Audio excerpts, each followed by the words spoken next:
أعزائي مشاهدينا ومتابعينا في كل مكان، مشاهدي ومتابعي جريدة وقناة الوطن الدولية نيوز، أهلا ومرحبا بكم اليوم في جولة تفقدية داخل المعرض الدولي القاهرة للكتاب في دورته ال55، وفي زيارة وجولة حرة لمعرفة آراء المواطنين والزوار في المعرض. ابقوا معنا.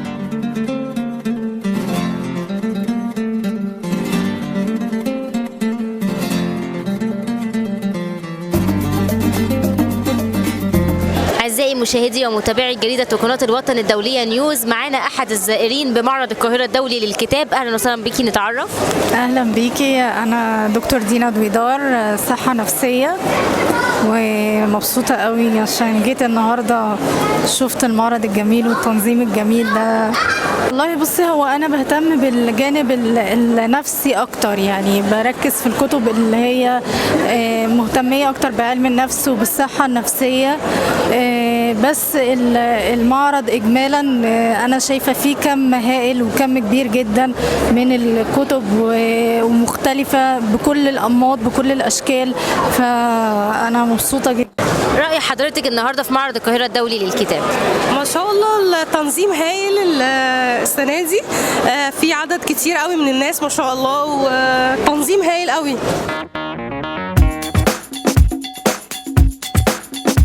نتعرف عليك.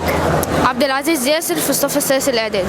اهلا وسهلا بيك. طبعا انا شايفاك النهارده مهتم وداخل بتشتري كتب، كنت حابه اعرف ايه الكتب اللي انت داخل تشتريها؟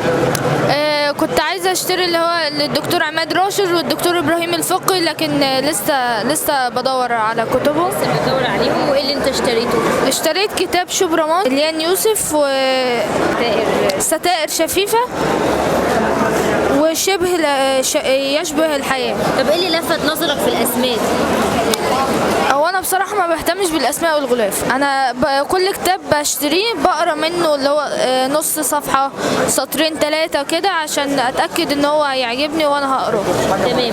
ايه رايك في معرض القاهره الدولي السنه دي للكتاب؟ صراحه حاجه تحفه جدا، وانا اشكر اللي عمل الفكره دي. انا عايزه اعرف النهارده رايكم في المعرض والتنظيم الهائل اللي احنا شايفينه. هو تنظيم كويس جدا، والدنيا متنظمه كويس، والناس عارفين ايه الدنيا وايه الاقسام بتاعتها وايه دار النشر فين وكده. بس هي ممكن يبقى في مشكله صغيره ان الاسعار ممكن تبقى عاديه، مش اللي هي رخيصه زي معرض الكتاب الطبيعي يعني، بس كده. الاسعار انا شايفها الصراحه ان هي مناسبه لناس كتير، وبنحب نشكر فخامه الرئيس عبد الفتاح السيسي ان هو عمل لنا معرض زي ده. الدنيا حلوه والتنظيم حلو والجو لذيذ هناك. النهارده حابه اعرف رايكم في معرض القاهره الدولي للكتاب في دورته ال55، وهل كانت فارقه عن الدورات اللي فاتت ولا الدوره دي فيها حاجه مميزه؟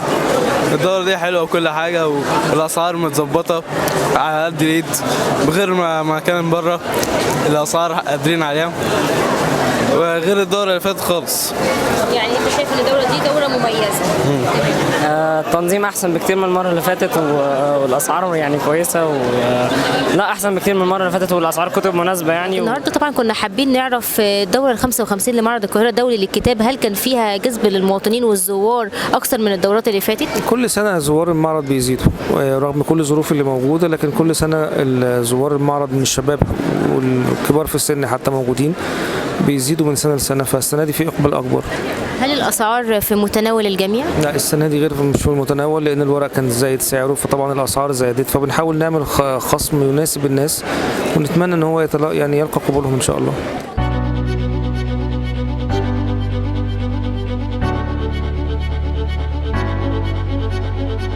النهارده طبعا كنا حابين نعرف الاقبال الشديد اللي احنا شايفينه من المواطنين، وايه اكثر الكتب مبيعا؟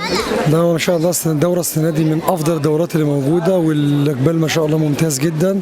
واحنا هنا الدار متخصصه في الروايات وكتب الاطفال والكتب الثقافيه والفلسفيه، وما شاء الله يعني الاقبال ممتاز جدا، والمعرض الدوره دي ممتازه يعني ما شاء الله. يعني السعر المتناسب يعني عامه للروايه بيكون كام؟ لا والله احنا السنه دي عاملين عروض حلوه جدا لحد خصم 50%، يبدا عندنا مثلا من 30 جنيه الروايه لحد 100 جنيه، ده اقصى حاجه. اقصى حاجه 100 جنيه؟ اقصى حاجه عندنا اللي احنا كنا بنسمعها ال 200 وال 300. لا احنا عندنا في دار الصقر نشر والتوزيع اقصى حاجه 100 جنيه في اي روايه. هو في اقبال، لكن القدره الشرائيه فيها يعني فيها ضعف، يعني ما بقتش الناس تقدر تشتري، كل الميزانيه قلت وما بقاش في مقدره ان انت تشتري كل الكتب اللي انت عايزاها، لازم في الاخر تعملي مفاضله بين الكتب وبعضها. لكن في قراء وفي اقبال يعني كالمعتاد بس.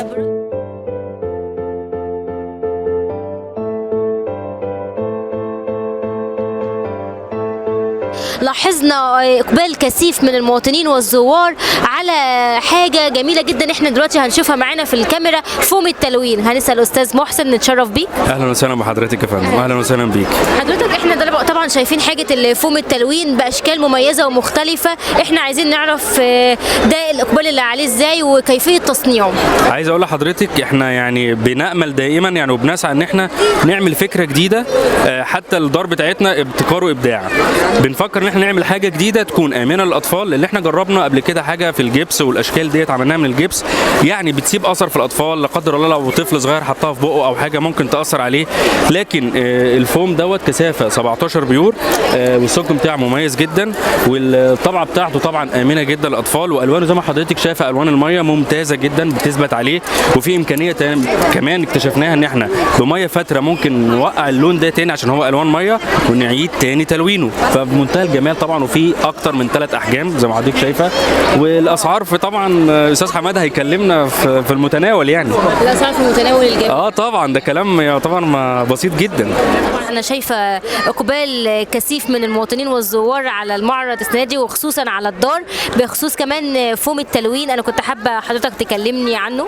والله الحمد لله احنا كل سنه بنحاول نخلي اسعارنا بنكون قريبه جدا للجمهور، والجمهور بتاعنا متعود على الاسعار دي من عندنا كل سنه، فالحمد لله. يمكن لو لف المعرض كله دايما لازم كل زائر بيحاول ياخد اي حاجه من عندنا. بالنسبه للفوم الحمد لله من ضمن الحاجات الاساسيه اللي جميله جدا، اصلا ذوقها حلو، بتخلي الذوق العام للطفل جميل جدا. عاملين منها مجموعه من الاشكال رائعه الحمد لله.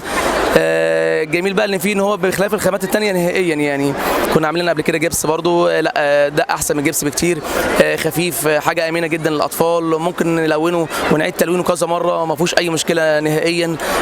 بعض الحضانات بتاخده من عندي بتعملوا كمان ده كديكورات بعد نشاط الاطفال، بيعملوا كديكور للحضانه، بيغير كل اسبوع على كل شهر بيغير شكل الحضانه تماما، فبيعمل اشكال جميله جدا. الحمد لله برضو هنا في مصر عامل ضجه كبيره جدا، وانا الحمد لله بناخده معايا في كل المعارض الخارجيه. برضو من ضمن الحاجات اللي يمكن انا مش عارف اخرجها بره مصر، يمكن بكميات بقى بيع للجمهور فقط لا غير عشان خاطر الشحن بس، مع ان الجمهور بتحتاج كميات كبيره جدا، بس باخد اللي انا اقدر بس عليه كعرض معايا في الشغل بس مش اكتر من كده.